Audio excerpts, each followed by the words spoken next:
semuanya. Perkenalkan, nama saya Lutfia Ramadhani. Saya Syifaulia Rahma. Saya Clarissa Trianita. Saya Ramadan Acma Curyangi. Kami dari kelompok 1, kelas SD 23E, program studi pendidikan guru sekolah dasar Universitas Muhammadiyah Cirebon. Saksikan video wawancara kami ya. Dadah.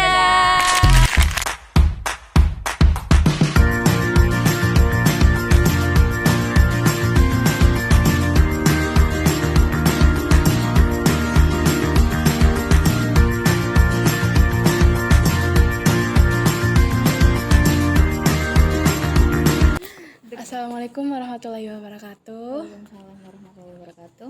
Selamat pagi Teh. Pagi. Mohon maaf mengganggu waktunya. Bagaimana kabarnya hari ini? Alhamdulillah baik. Ya, mohon maaf perkenalkan terlebih dahulu. Perkenalkan, nama saya Lutfia Ramadhani dari program studi PGSD Universitas Muhammadiyah Cirebon. Di sini tujuan saya untuk mewawancarai Teteh itu untuk mengetahui bagaimana langkah apa yang dilakukan perpustakaan untuk meningkatkan literasi mahasiswa di Universitas Muhammadiyah Cirebon ini. Sebelumnya, mohon maaf, nama Teteh siapa? Ya, perkenalkan saya Lara Septia Gumelar, saya pustakawan Universitas Muhammadiyah Cirebon. Ya, langsung saja ke pertanyaan Boleh. saja Teh. Yang pertama itu apa saja program atau kegiatan yang dilakukan atau unggulan perpustakaan Universitas Muhammadiyah Cirebon dalam mendukung literasi mahasiswanya? Ya. Kalau program unggulan sendiri kita pernah mengadakan bedah buku bersama sosok Pak Taufik Ismail. Beliau adalah tokoh pegiat literasi, sudah 87 tahun ada di Indonesia. Waktu itu kita buat acara beliau di bulan Oktober 2023 atau Desember 2023. Itu program unggulan, dan ada juga perpustakaan desa. Kita bekerja sama dengan Hima ilmu komunikasi saat itu. Jadi kita kadang ke SD-SD, kita buka perpustakaan keliling, bekerja sama dengan pegiat literasi masyarakat seperti Pustaka Vespa dan bedah buku yang telah dibuat oleh dosen UMC. Iya. Gitu. Berarti itu kegiatannya kayak webinar gitu ya kalau Nah, untuknya? kita belum pernah mengadakan webinar, kita selalu offline. Offline aja? Betul. Berarti di lingkungan sini, Iya. di perpustakaannya? Iya. Yang kedua itu, apakah perpustakaan mengadakan workshop, pelatihan atau seminar yang bertujuan meningkatkan kemampuan literasi mahasiswanya? Kalau seminar kita belum pernah ya, hanya saja kita waktu itu bedah buku Buli yang dibuat oleh Bu Nisa Rengganis. Bu Nisa Rengganis itu adalah dosen ilmu pemerintahan yang mungkin saat ini kalau kalian tahu beliau sudah menjadi staf khusus Kementerian Kebudayaan di bawahnya Pak Menteri Fadli John. Jadi memang impactnya Mbak Nisa Rengganis itu kita salurkan dan kita manfaatkan untuk memberikan paham literasi kepada mahasiswa UMC. Lalu, apakah perpustakaan menyediakan sumber daya digital selain koleksi fisik yang ada bukunya itu? Jika iya, bagaimana mahasiswa dapat mengaksesnya? Iya, betul.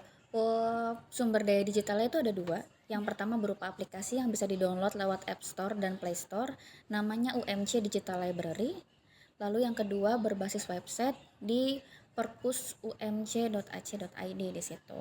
Nah, tata langkahnya seperti apa? Mahasiswa dianjurkan untuk menjadi anggota perpustakaan terlebih dahulu dengan mengisi data diri, kemudian mereka men-scan, lalu di situ ada tata caranya, ada di belakang situ ada tata caranya. Setelah menjadi anggota, mereka diarahkan untuk mendownload aplikasi UMC Digital Library di Play Store atau App Store. Nanti di sana bisa diakses kapanpun, dimanapun selama 24 jam. Namun kekurangannya memang koleksinya tidak sebanyak koleksi fisik. Koleksi digitalnya masih hanya beberapa persen untuk mencakup seluruh prodi yang ada di UMC ini. Itu tuh semua mahasiswanya wajib atau hanya yang datang ke sini saja? Seharusnya kalau berbicara wajib atau tidak, mungkin mahasiswa membutuhkan itu. Ya, untuk menunjang pembelajarannya, untuk menunjang koleksi bacaan mereka. Jadi kalau untuk sementara ini memang yang berkunjung ke perpus saja yang tahu, walaupun sebenarnya sudah dari tahun-tahun yang dulu. Bisa cek di Instagram perpustakaan, kita selalu menyuarakan bahwa perpustakaan UMC sudah punya UMC Digital Library yang bisa diakses kapanpun dan dimanapun. Misalnya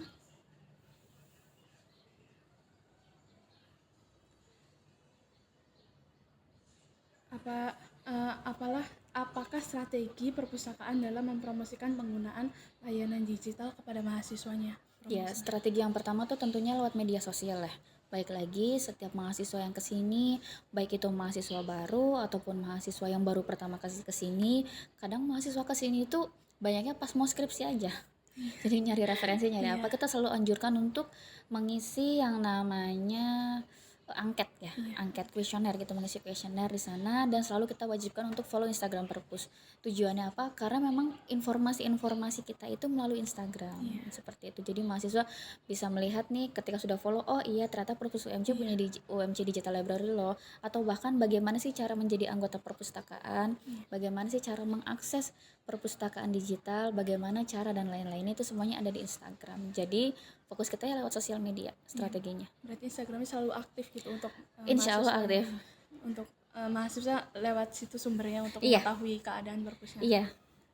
Lalu apakah perpustakaan bekerja sama dengan institusi lain seperti perpustakaan umum, penerbit atau toko buku untuk memperluas akses bahan literasinya? Betul. Saya itu sangat concern dengan yang namanya MOU dan MOA. Yang pertama itu saya lakukan dengan Perpustakaan Nasional Republik Indonesia, itu sudah. Kemudian dengan BRIN, Badan Ristek Nasional, itu kami juga sudah. Perpustakaan Daerah Provinsi Jawa Barat sudah. Perpustakaan Daerah Kota dan Kabupaten Cirebon sudah.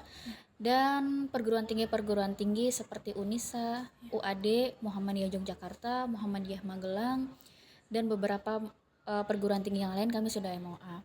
Dan yang paling menguntungkan memang dua, Perpustakaan Nasional Republik Indonesia dan Badan Ristek Nasional. Kenapa paling menguntungkan? Yang pertama, Perpustakaan Republik Indonesia itu menyediakan wadah digital berupa buku dan juga jurnal-jurnal penelitian yang dapat diakses. Nah, itu memang masih menjadi PR kami untuk mensosialisasikan kepada dosen dan mahasiswa. Yang kedua itu lewat BRIN, Badan Ristek Nasional. Kalau kalian masih belum paham BRIN itu apa, bisa cari di Google ya. Walaupun sekarang memang masih tumpang tindih dengan Kemenristek Dikti dan BRIN.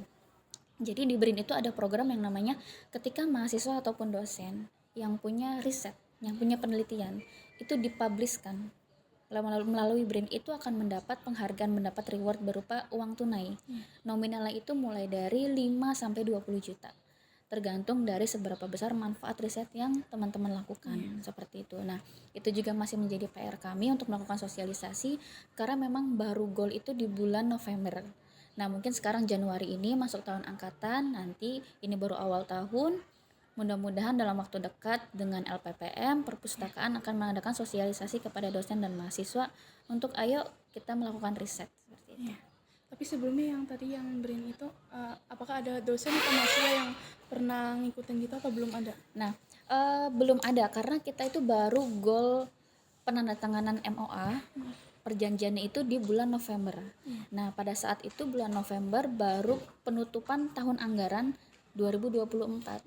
Memang sudah ada beberapa dosen yang saya kasih tahu kalau silakan persiapkan bukan cuma riset tapi buku juga. Tapi memang tahun anggarannya sudah tutup. Jadi kita menunggu tahun anggaran di 2025. Tahun baru sekarang ya? Iya. Lalu pertanyaan selanjutnya, bagaimana perpustakaan berperan aktif dalam membangun budaya literasi di lingkungan kampus UMC? Untuk saat ini masih hanya dalam penyediaan bahan bacaan. Penyediaan bahan bacaan seperti yang ada di perpustakaan, penyediaan ruang untuk mahasiswa mengerjakan tugas-tugas ataupun skripsi, jadi masih hanya sebatas itu. Pertanyaan terakhir teh, ini untuk seberapa banyak mahasiswa yang berkunjung setiap harinya di sini, atau berapa bulan mahasiswa yang datang ke sininya, berapa bulan orang? Rata-rata per hari itu 50-100 orang. Iya, dengan kebutuhan yang berbeda-beda ya. Ada yang stay di sini dari pagi sampai sore untuk mengerjakan tugas, ada yang hanya membutuhkan tanda tangan untuk bebas perpustakaan, ada yang pengembalian buku, meminjam buku. Cuman rata-rata hariannya 50-100 orang.